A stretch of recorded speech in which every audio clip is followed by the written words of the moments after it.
Bem-vindo ao Mente Empreendedora, com William Câmara e Gustavo Oliveira. Fala galera, beleza? Gus aqui, tô também com o. William Câmara por aqui. Boa galera, mais um episódio aqui do nosso podcast. A gente sempre cria com muito cuidado, com muita atenção, com muito carinho cada um desses episódios. A gente está sempre pesquisando temáticas, a gente está sempre conversando com muitos líderes, com muitos mentorados da Upskill. E isso vai nos gerando ideias, vai nos gerando insights de temas úteis para você. E o de hoje é extremamente útil, que são três erros grandes, comuns e impactantes dos líderes, que impedem eles de exercer o seu máximo potencial como líder, que inspira, que cria coisas grandiosas, que faz de verdade acontecer, né, Will? Quer fazer algum comentário aí inicial? Eu gostei da sua introdução, porque você está falando que a gente está em contato com o líder. A gente mentora muitos líderes, então a gente tem problemas reais, cases reais toda semana, que ajudam a ter insight para que esse trabalho que a gente está fazendo como para os nossos clientes, né, esses insights, esse conteúdo, né, esses conceitos, eles sejam espalhados para todo mundo que precisa. Que se eventualmente alguém quiser um pouquinho ir mais fundo, né, pode falar com a gente, mas são sacadas, são às vezes uma pequena chave que você muda e pronto. Aquilo faz uma grande diferença no teu futuro como líder. Aliás, a gente é bem pouco teórico, né, Will? A gente é muito da engenharia reversa. A gente pega a prática, situação real, faz uma engenharia reversa de como solucionar aquilo, e não hipotetiza situações, hipotetiza ferramentas, depois vamos ver se isso aí tem utilidade. Não, é ao contrário, né? Então vamos lá. Primeiro grande erro, né, que ceifa aí grandes mentes brilhantes mesmo, tá? Grandes mentes brilhantes. Todos nós somos condicionados por onde nascemos, país, família, ambiente cultural. E isso molda muito o tipo de sonho, a extensão do sonho, a extensão dos objetivos que a gente imagina. Então, muitas vezes, a gente sonha pequeno. A gente cria um horizonte. Não é para curto prazo, que você sonhar muito grande para curto prazo, aí é alucinação, não é isso que a gente está falando. A gente está falando é a visão de longo prazo, tá? O propósito de longo prazo. Muitas vezes isso é muito restrito, é muito diminuto, né? Então, uma situação real, que eu vou contar um caso real meu, né? Eu fui uma vez num evento nos Estados Unidos, onde estava sendo reunido várias empresas do meu setor e estava lá olhando um case de sucesso da maior empresa daquele setor naquele momento e o cara falando, olha, fundei minha empresa no ano tal. Eu falei, opa, fundei no ano tal, tamo junto. Aí ele falou, minha visão era ser a maior empresa do mundo dentro de alguns anos. Aí ali já dei uma, sabe, uma murchada, assim. Falei, puta, merda, putz, não pode falar isso também, desculpa. Caramba, o cara pensou nisso e eu pensei que eu queria ser a maior empresa do interior do estado de São Paulo. Olha que pobreza de espírito, né? Não que seja errado isso, mas para mim soou como pobreza de espírito própria. Aí ali na hora já mandei mensagem para. Primeiro eu conversei com a turma que estava ali na mesa, né? Expliquei a situação para ver se eles concordavam comigo. Alguns concordaram, alguns não entenderam bem o que eu estava falando. Aí mandei mensagem para minha equipe, falei, galera, tal, tal, tal, tal, tal. A partir de agora, não tem mais essa história de querer ser o maior do interior do estado de São Paulo. A gente já era o maior do interior do estado de São Paulo daquela altura e o cara já era o maior, né? Do mundo e a gente tinha fundado a empresa na mesma época. E aí a galera também consegui deixá-los indignados, né? Meus outros sócios, minha equipe, deixei eles indignados com a nossa proposição muito tímida. E a partir dali a gente começou a fazer um traçado ali, um plano para a gente ser o maior, um dos maiores primeiro do Brasil, mas já mirando depois em algum momento o mundo, tá? Imagina. A gente estava falando do interior do estado de São Paulo, de repente começa a falar de mundo, parece que é alucinado, mas não era da noite para o dia. A gente estava criando um plano. Então, primeiro, ser um dos principais do Brasil, depois América Latina e depois mundo. E felizmente, alguns anos depois, hoje já figuramos ali como uma das principais empresas do Brasil e agora começando a dar saltos aí para América Latina e para o mundo. Olha o poder do, do- do- ou da abertura mental ou do bloqueio mental. Quer comentar alguma coisa sobre isso, Will? É um ajuste, você fez um ajuste de sonho. Então, assim, só para deixar claro que sonhar pequeno e sonhar grande é a mesma coisa, é o mesmo trabalho, né? É só uma questão de você implementar gradualmente, né, um processo, um cronograma para esse crescimento. E você comentou no início, né, a dimensão do sonho, ela é válida. E você deu um exemplo muito interessante, que eu adoro esse exemplo, que ele me inspira, né? O que a gente está fazendo tem que ter um impacto até os limites do possível, que é o mundo, que é onde a gente mora hoje. Se daqui a pouco tiver um outro planeta aqui próximo, a gente já coloca galáxia, né? E assim vai. Porque dá o mesmo trabalho, de certa forma, é só uma questão de ajustar a linguagem e avançar. E esse empreendedor, ele teve essa sacada e foi na direção do sonho dele. Mas tem uma outra dimensão que muitas vezes, na hora de sonhar, a gente erra, que é sonhar olhando só por um viés, pelo único viés da nossa cultura, da nossa percepção.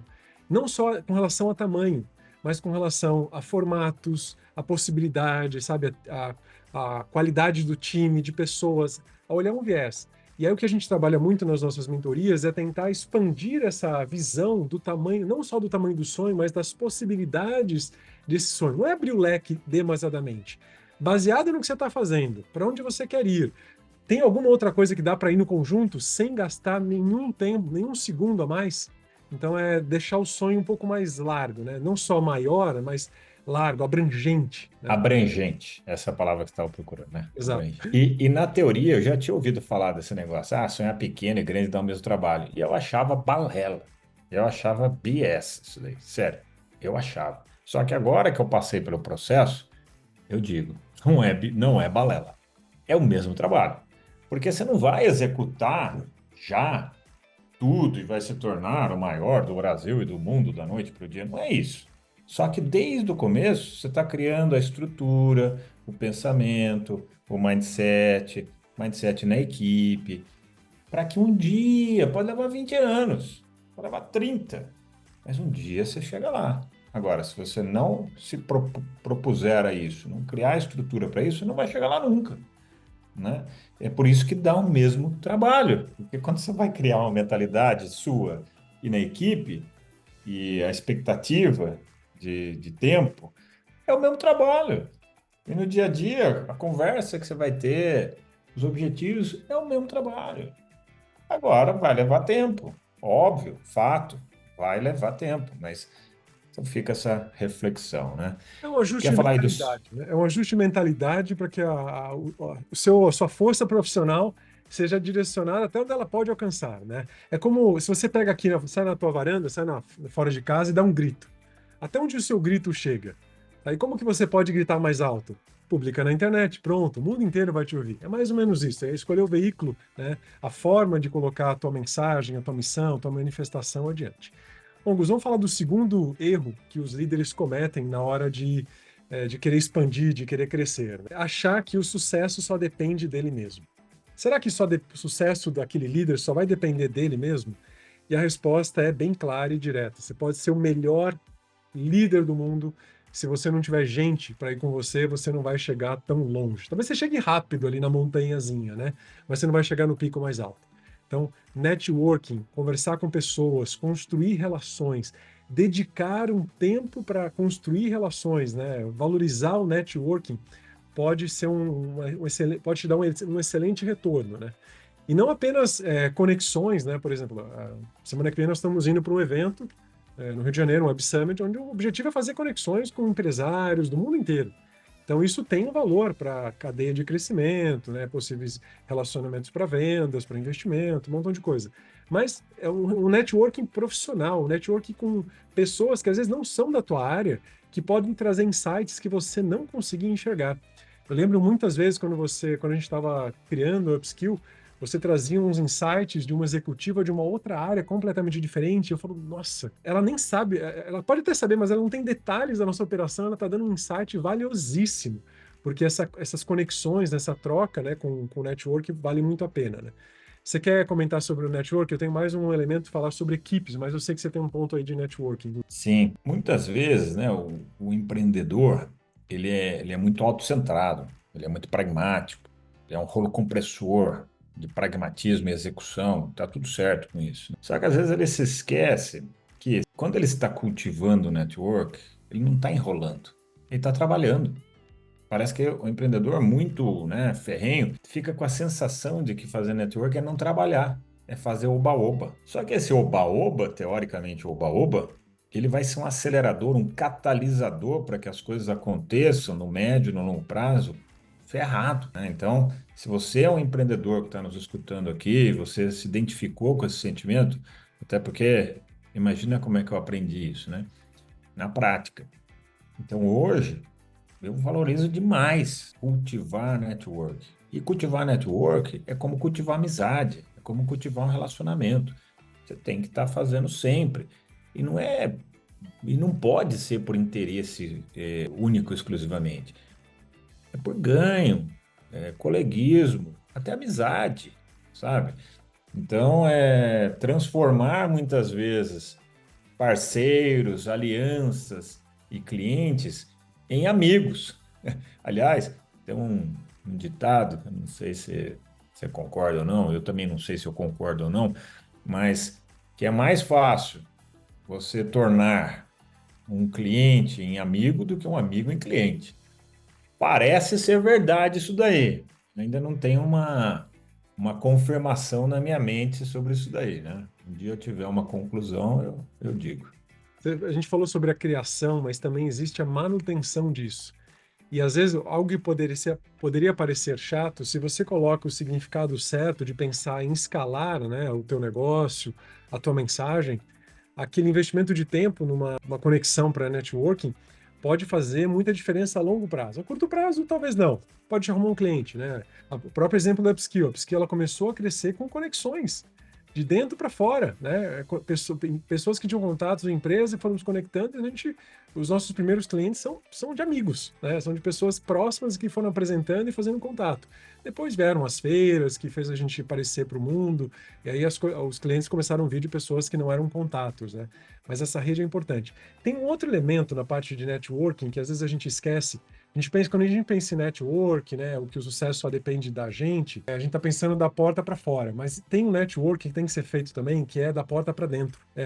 De novo, pode parecer meio óbvio, né, mas o líder ele tem que cultivar o relacionamento com a equipe, de alguma forma. E esse investimento de tempo ele é valioso. Eu converso com líderes de forma regular e eu sempre vejo um impacto negativo da falta de acompanhamento do time, da liderança, sabe? Não só do Porque que tem muitas vezes o líder acha que isso é perda de tempo também, que isso não é trabalhar. que é blá É blá o mesmo blá. pensamento que acha que network também não é trabalhar. Então, não é só como fazer one-on-one ali para ver o que está acontecendo, acompanhar os processos, mas acompanhar tudo que foi conversado desde o início, relembrar os acordos, sabe? Ter certeza que a mensagem está sendo replicada da forma que foi combinado. Tudo isso num clima de amizade, de companheirismo, de troca, né? Estamos aqui fazendo uma dupla para avançar nessa direção. Considero esse um elemento importante. Tem líderes que a gente trabalha onde o sucesso dele depende quase que exclusivamente da equipe. Então, a meta dele é fazer com que a equipe dele bata a meta.